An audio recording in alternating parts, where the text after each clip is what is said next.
Zaburi ya 17. Gusenga kwa Dawidi. Uwiteka, umva iby'ukuri byanjye, cyariza ugutwi gutaka kwanjye, tegera ugutwi gusenga kwanjye, udaturuka mu minwa iryarya.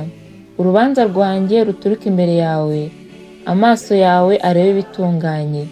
Wagerageje umutima wanjye, wangendereye nijoro, warantase ntiwambonana umugambi mubi. Namaramaje kudacumuza ururimi rwanjye ku by'imirimo y'abantu, kwitondera ijambo ry'iminwa yawe.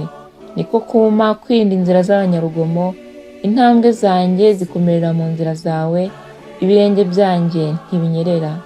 Mana, ndakwambaje kuko uri bunsubize, ntegera ugutwi wumve ibyo mvuga, erekana imbabazi zawe zitangaza. Wowe ukiza abakwiringira, ababahugurukira ubakirishe ukuboko kwawe kw'iburyo. Undinde nk'imboni ijisho ryawe, umpishe mu gicucu cy'amababa yawe. Umpishe abanyabyaha banyanga, nibo banzi banjye bashaka kunyica bangose. Bakinze imitima yabo, akanwa kabo bakavugisha iby'ubwibone. None bagose intambwe zacu, baduhangiye amaso kudutsinda hasi. Ahwanye n'intare ifite ipfa ry'icyo yafata, nk'umuzungu w'intare wubikira mu bico. Uwiteka, haguruka uhagarare imbere umutsinde hasi. Ukize umutima wanjye umunyabyaha, uwukirishe inkota yawe. Uwiteka, uwukize abantu, uwukirishe ukuboko kwawe.